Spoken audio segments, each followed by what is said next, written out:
Hey everyone, welcome back to the Redbridge Independent Podcast. My name is Bilal, and today I'm joined by Riaz. Riaz is standing as a candidate in the Barkingside ward, and today we're going to be talking all about him, who he is, what he stands for, and what he's looking forward to. So welcome to the podcast. Thank you for coming today.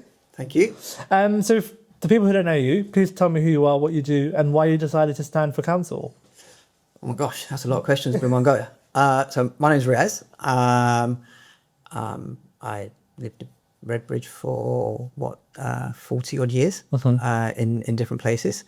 And I've got not a young family, I've got family, 2 kids, married. I live in just on the edge of Barkingside. I'm not Barkingside ward, I'm right on the edge of Barkingside. But that's my area.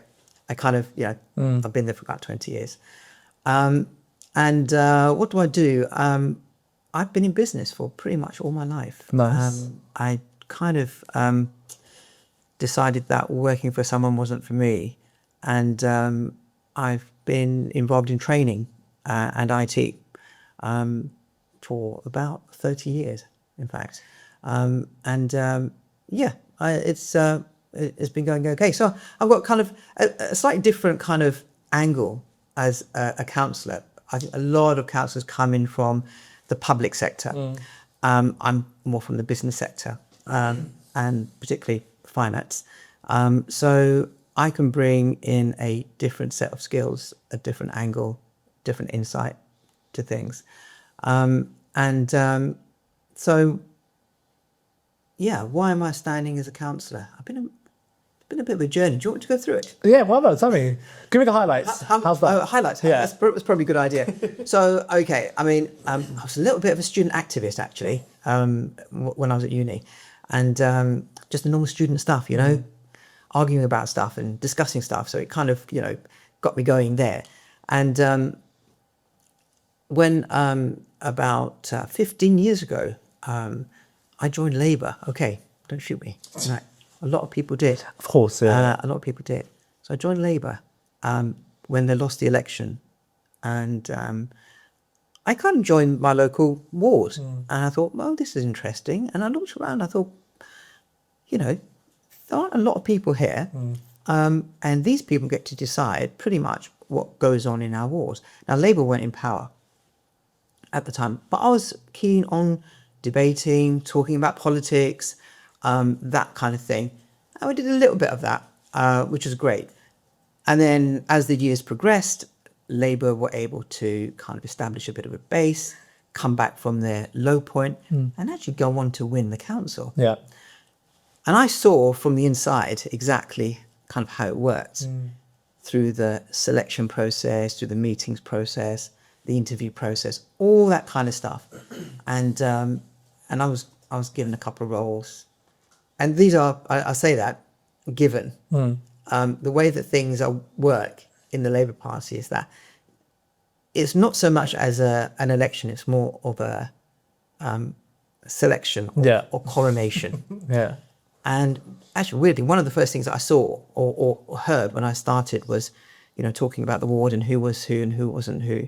Our current MP's name came up. And he was just a councillor in those days. And it was, I was told, oh, this is West's ward. I thought, that's weird. Why would you say that? No one owns wards. But this is the mentality that they had, that I started to see, that they almost have a right to certain areas. And don't you dare come on our turf kind of thing. A very tribal type thing. So I didn't like that. And ultimately, I think I actually sat on Wes's selection panel, and it was a pretty poor panel. I'm not paneling in terms of a pretty poor number of candidates. Don't get me wrong. I think Wes is a competent guy, he's an intelligent guy, but in terms of the options, were relatively limited. And it was all kind of a bit of a coronation. It was not really a big thing. So I saw how things worked in the Labour Party, and I'd go into a meeting.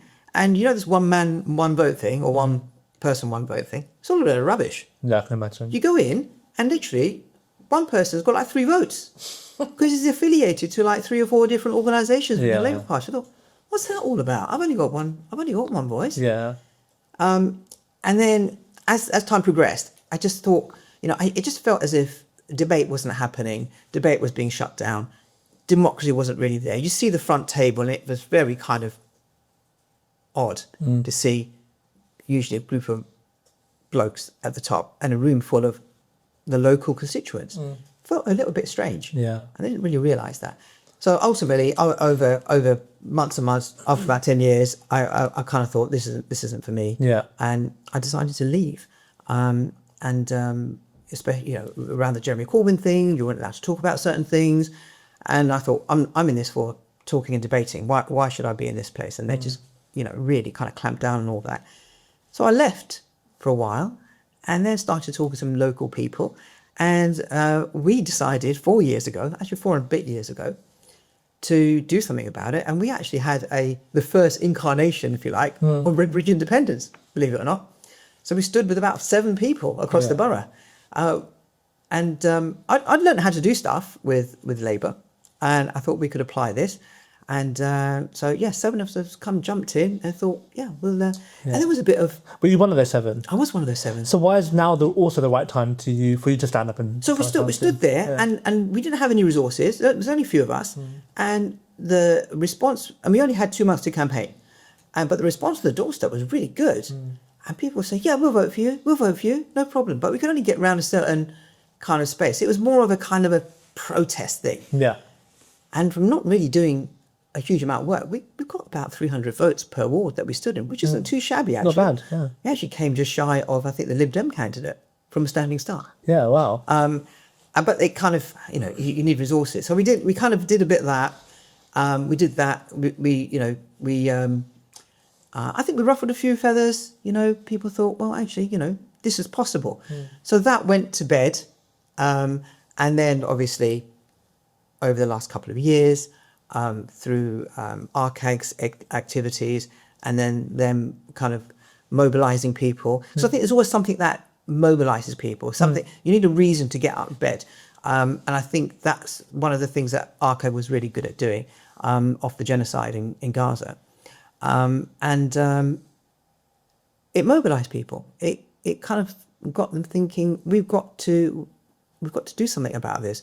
Banging on the doors of our MPs is not good enough. No. Joining the political parties is just not good enough. Doing petitions is just not good enough. You've got to be in the room, right? In the room. And I think the mistake a lot of people made when they join political parties is they think that at the table, but actually they're on the menu. Yeah. That's the reality of it. And I thought, do you know what? We're going to shake things up a little bit and let's see if we can do that. Yeah. And it was a great experience. So great group of people, all different kind of views and angles and backgrounds. And so that was and I think, things build up over time. Yeah. It showed people, oh, these guys can do it. Oh, you can set up an independent party. Yeah, it wasn't that hard, actually. But we didn't do it ourselves. We kind of linked up with something called the Independent Network, and they were really supportive of us, and we went down to their meetings. But then, so coming back to this now, the level of organisation here is very much different. I think the goal is the same, more or less. Yeah. And that is for local people to represent local people. Definitely. And the thing that I say to people right now, one of the things I say to them is, look, you've got a Labour, 3 Labour councillors here. Do you know any of them for a start? I think 95% of people say, no, they don't. Yeah. And because they only come around at election time. And then I say to them, do you know that none of them live in this area? And they say, didn't know that. And which is why I said, that's why they can decide on things on your area when they have no skin in the game. Yeah, exactly. You've got to have skin in the game, don't you? You've got to walk the streets and say, these are my kind of neighbours. Yeah. This is my community. And if I mess up, they're going to grab me and say, Riaz, you said you're going to do this, this, and this. Yeah, of course. It's all about accountability, right? And being held accountable. I think that's something that we're really passionate about. Well, I'm really passionate in particular. It's because I know I'm standing in Mayfield. Mayfield has had a lot of controversy. Mayfield. I'm sure you've heard. Is that Mayfield? Is that Jas Athwell's last seat? Yes, it was. Right. Okay. So Noor Jahan won in the by-election. I campaigned for her. I was just blown away. I was blown away on the last day of campaigning. It was just phenomenal. She won with a massive majority. Yeah. And I think people in our area especially don't know their councillors or never see their councillors. Well, they hear about them, but they don't necessarily see them. So what the councillors do is, and this is a very cynical approach that the main parties have, they know where their vote is. Yeah. They don't really care about anyone else. They'll go on a fishing expedition every now and again, but effectively they'll knock on the doors of their voters. Yeah. The problem is those doors are getting further and further apart. Yeah. And you know that. 100%. Because when they're walking around and you see them, they're missing 10 doors, 20 doors, 30 doors. They're only going to 3 or 4 houses in the street. That means that their vote is collapsing. Yeah. And that's what I'm seeing. I'm seeing Labour voters, Tory voters, even Reform voters giving us a voice. Yeah. And that's really important. And this kind of voter voice and this constituency voice is the thing I think people are most annoyed with, because they're just not heard. Yeah. So things get done to them and not with them. With them, yeah, exactly. And a few examples, for example, things like, safer streets. It's a great idea. I'm 100% for it. 20 mile an hour speed limit. I'm 100% behind this. I'm a pedestrian, I'm a cyclist, and I'm a motorist. I understand the viewpoint of all these user groups. And for me, I say to people, the average speed on the roads is 11 miles an hour in London. When I used to cycle into work, I got a bit too scared to do it. So I thought my life was worth more than getting fit. I'd go down kind of Longwood Gardens on the way to Redbridge roundabout, and I'd be cycling on my bike, and a car would overtake me, and then they'd stop at the roundabout, and I'd overtake the car, and then he'd overtake me again. So down this road, he'd overtake me 3 times, and we'd end up at the top of the road exactly the same time. I said, mate, you should have just stayed behind me, kept me safe, and you could have had a chilled experience, right? Yeah. You could have saved some petrol as well, instead of accelerating and braking and all the rest of it. Exactly. So the thing is, these are great policies. People aren't consulted about them. And, things like, the school zones. Again, a great idea. Get kids to walk to school. My kids walk to school every single day. It was a 20-minute walk. But it was great, But there were lots of people who had kids dropped off as well. The thing is, you've got these kind of, sorry. Sorry. You've got these,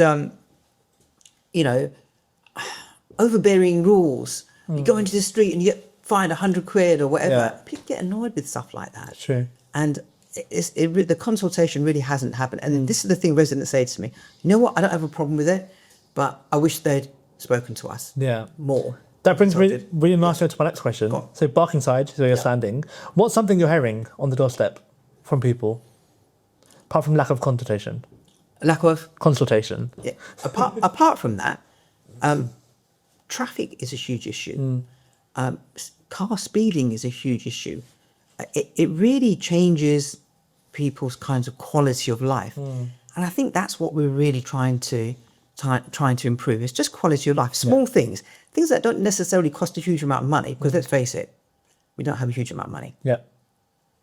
Most of the money that we spend is mandated by government.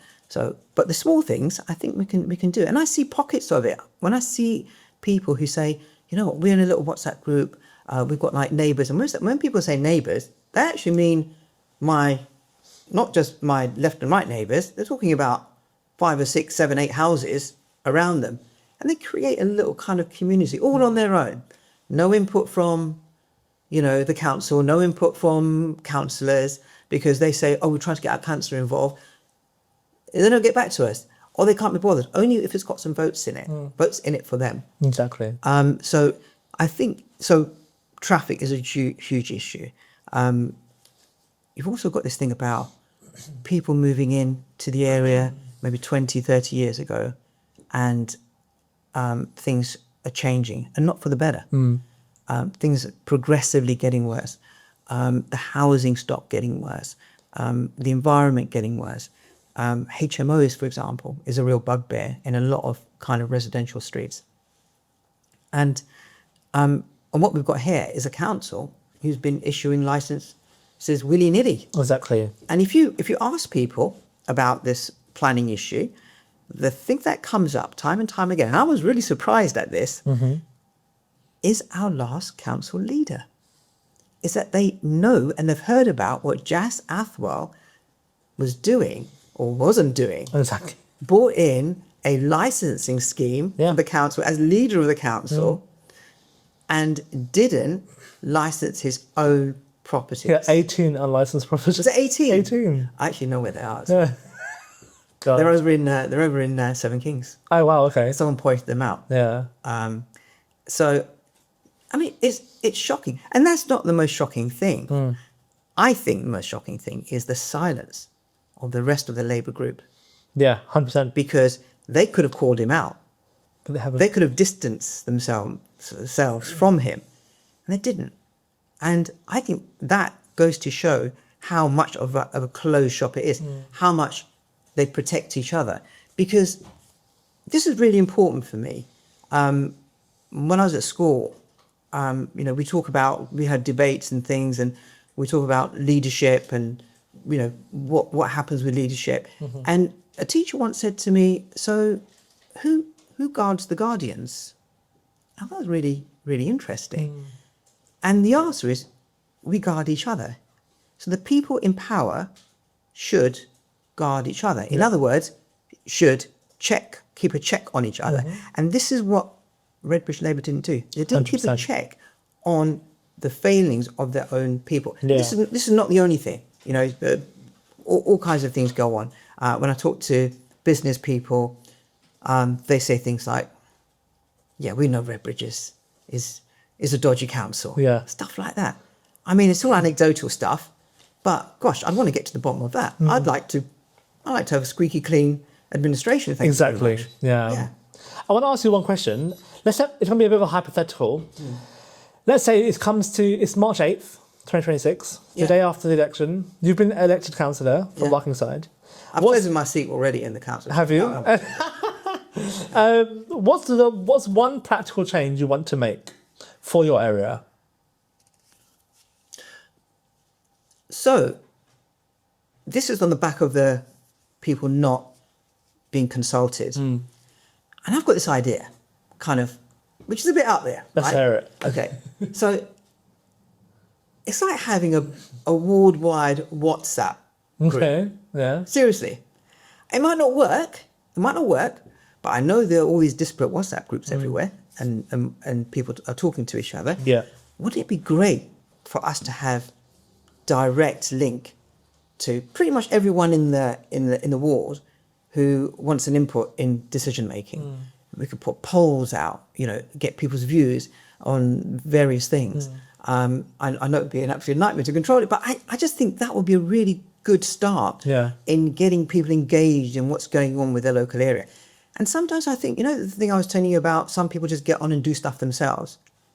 I think increasingly, that's the kind of model we're going to have to start to employ in various communities. We know our people the best. We know our neighbours the best. And you get things like people said to me, we've got a neighbour, they're fallen on hard times. We take them food. We get together with a group of people. We're taking them food just to support them through this kind of process.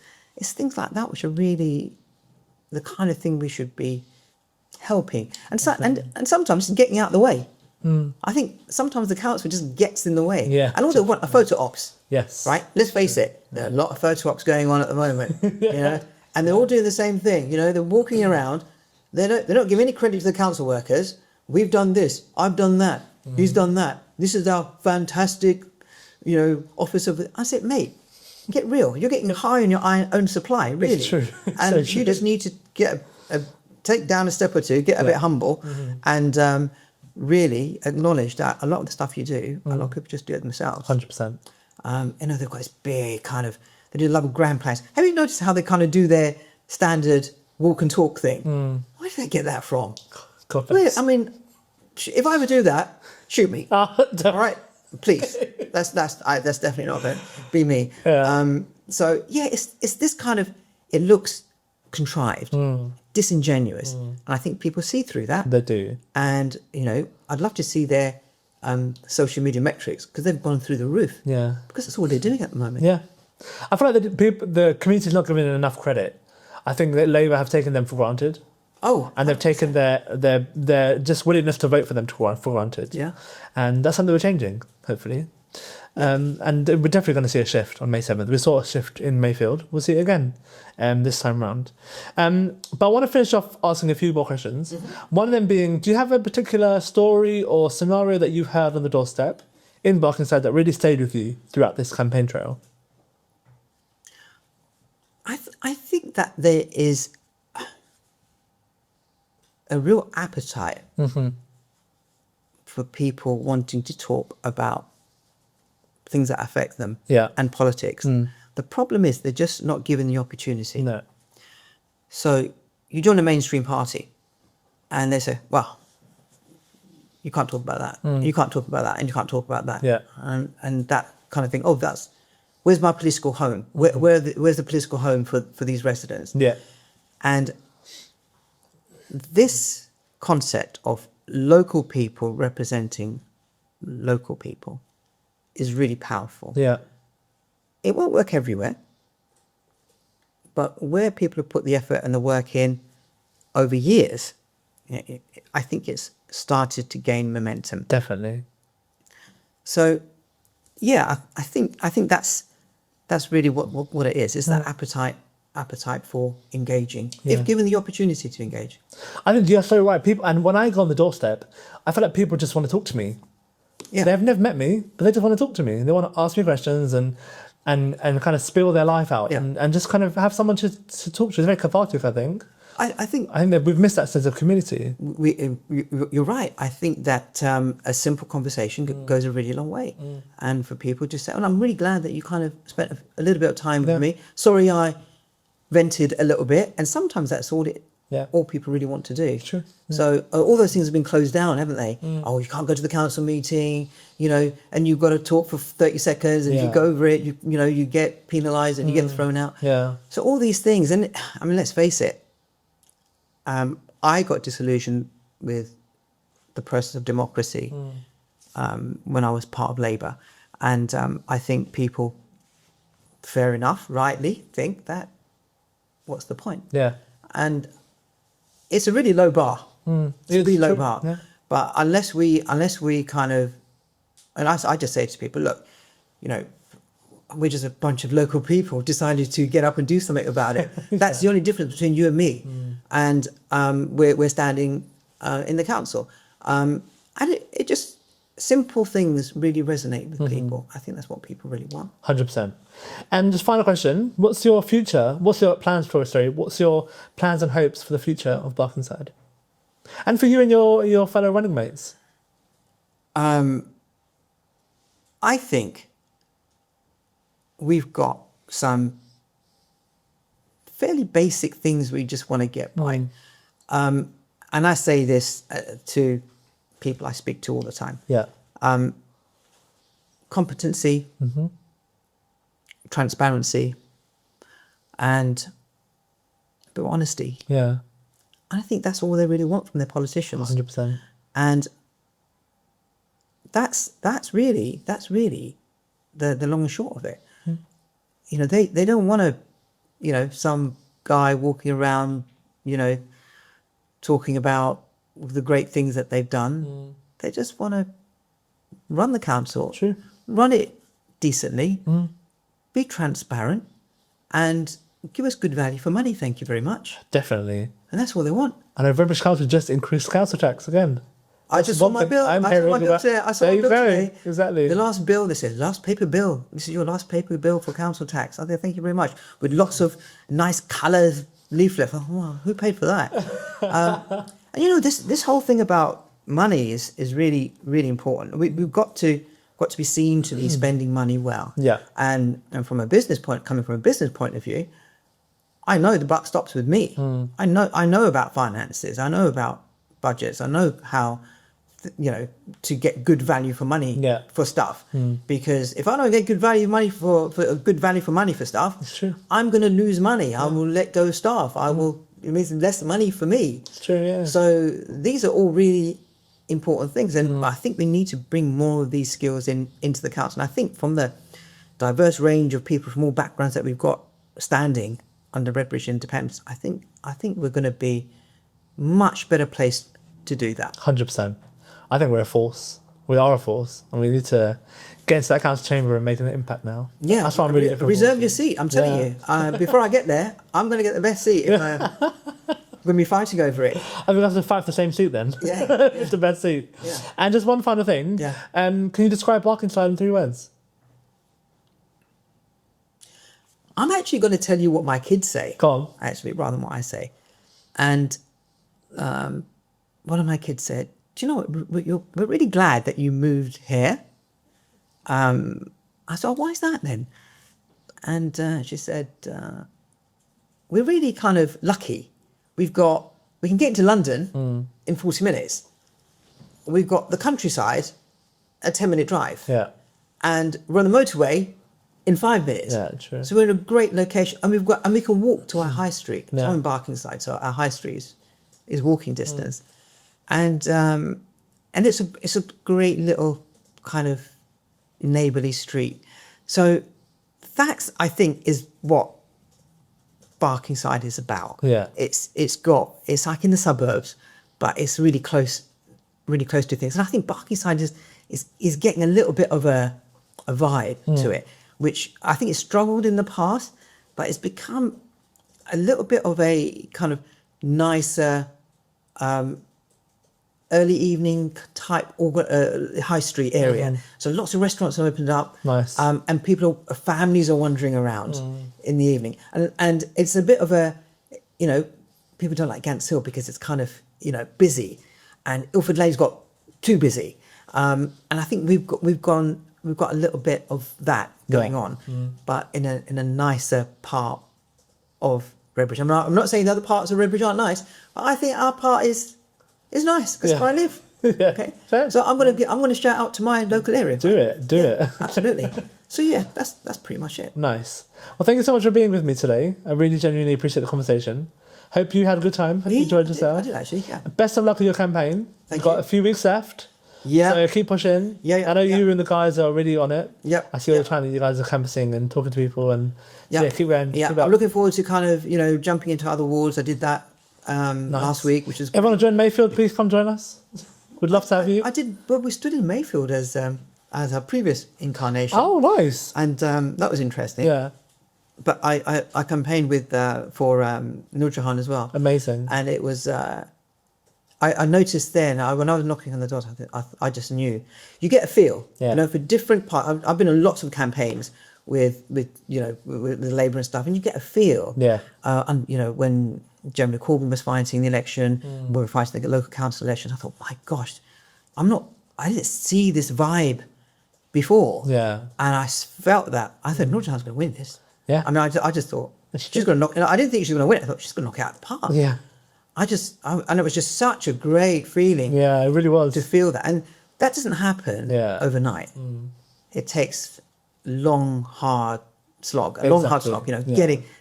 talking to people, doing all the work you guys are doing in the back. You see loads of people doing stuff in the background. We're just the kind of, the foot soldiers. Yeah. But yeah, it takes a hell of Most a lot of important work. part, I would say. Yeah, I know, absolutely. Everyone has to take part. And that is the key thing. Well, yeah, thank you once again. Thank you for coming. Really appreciate your time. Thank you for listening to the Redbridge Independent podcast. Really value your time. Thank you for being here. If you want change in Barkingside, you know who to vote for.